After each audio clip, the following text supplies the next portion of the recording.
Netflix claim that Drive to Survive is a documentary about Formula One's drivers and teams.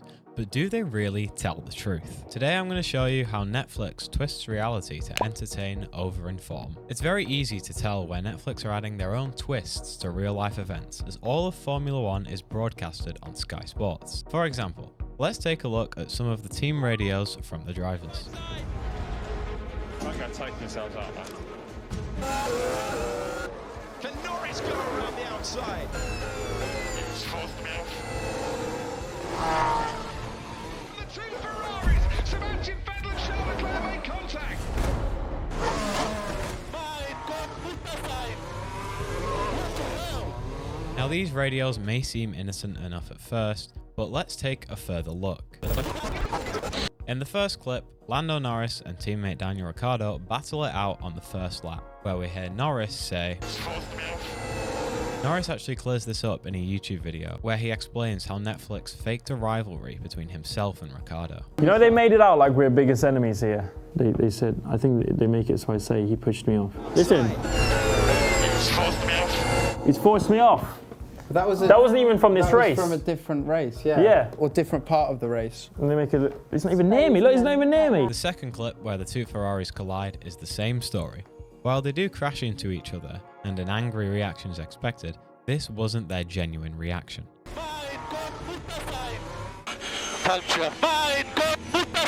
Now you could argue that a little misplaced radio is harmless and simply makes the series more entertaining.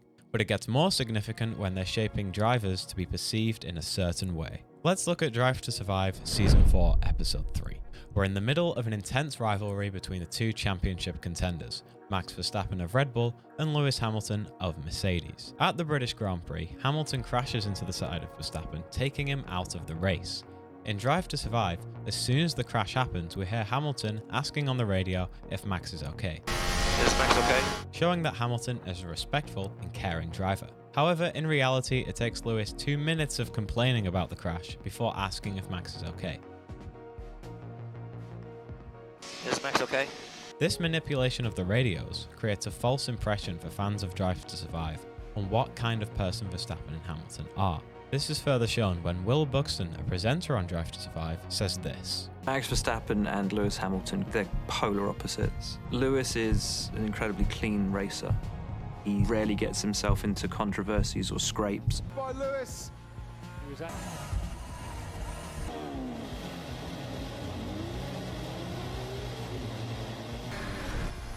And Hamilton's onto the grass, and Hamilton's had a massive crash, and he's crashed into his teammate. I find that hard to believe. This idea of Hamilton being the good guy is even further shown when the two collide again at another race, and a commentator provided by Netflix says this. Verstappen and Hamilton, a very big accident. Hope Hamilton's okay.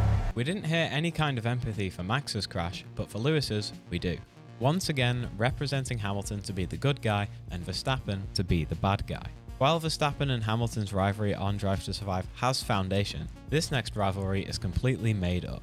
When Lando Norris and Carlos Sainz were teammates back in 2020, it was well known in Formula One that they were great friends and got along throughout their 2 years as teammates together. However, Netflix have decided to turn this idea on its head. In Season 3, Episode 8 at the Austrian 2020 Grand Prix, Norris and Sainz are about to swap positions, and they get pretty close, and then Norris says this. What's he trying to do? Like before, this is a misplaced radio and was actually said far later in the race against another driver and had absolutely nothing to do with his teammate.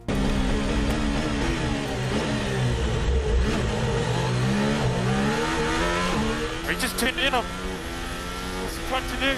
Later on in the episode, we see a clip of Lando and Sainz getting ready to do some pieces for the media when Sainz pulls Lando's chair away from him as a joke.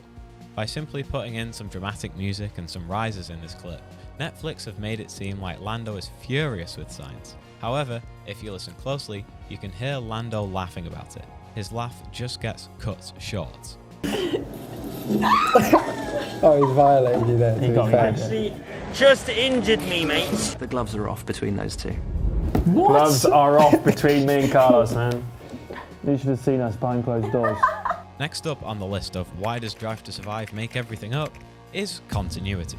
In every film, documentary, or TV series, continuity is vital. Good continuity makes what you're watching feel real, and that is very important. This should absolutely not be a problem for Netflix, as they get access to all of Formula One cameras and microphones across a race weekend, which includes and is not limited to the 7+ cameras which are on every single race car, the many cameras that go around every single track, the F1 TV Helicam, and all of the cameras in the garages and the pit wall. But somehow, Netflix throw continuity away for no good reason.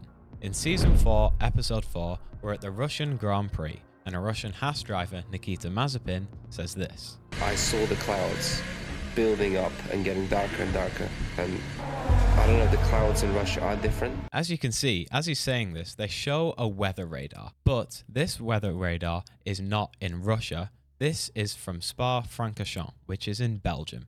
Here's another example for you. In Season 6, Episode 4, we head over to the Canadian Grand Prix, where on the opening lap, a driver of the Haas Formula One team drops a place. It then cuts to the reaction from the team principal. Fuck it up.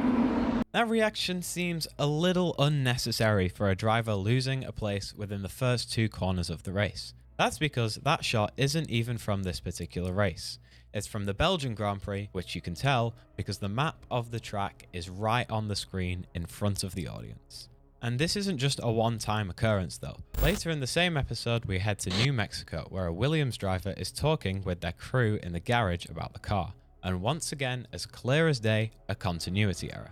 This shot is actually from Abu Dhabi. You can see it on the screens, the track map of the Abu Dhabi circuit, which is not where Netflix told us we were. There's many more of these instances in this episode alone, and some more obvious than others, but the lack of continuity is incredible. All of this lack of attention to detail really drives away the true Formula One fans from watching Drive to Survive, because it doesn't feel real, and the reputation of certain drivers and teams being negatively impacted from Drive to Survive, which is why some drivers like Max Verstappen don't like appearing on the series. You don't really see a lot of me on Drive to Survive because I don't like doing it. So, I mean, also some things are just private, right? People don't need to know. However, I would say while there are a lot of negatives that Drive to Survive have and bring to the sport, there are some good things that have come from this series. For example, we get an insight on the behind the scenes of a Formula One weekend from a driver's perspective, and it's allowed fans to see some of the personal life of the drivers. Furthermore, the viewership of Formula One has grown since the series has come out. From 2018, where on average 500,000 Americans would watch each race, that viewership has now grown to 1.1 million in 2023. Overall, I would say that Drive to Survive's contribution to the sport has been great when it comes to the unique content they bring to the table. However, the made-up storylines and over-dramatization of any small incident isn't great. I think they need to show the races properly and realistically, but keep what they're doing when it comes to showing the driver's personal life.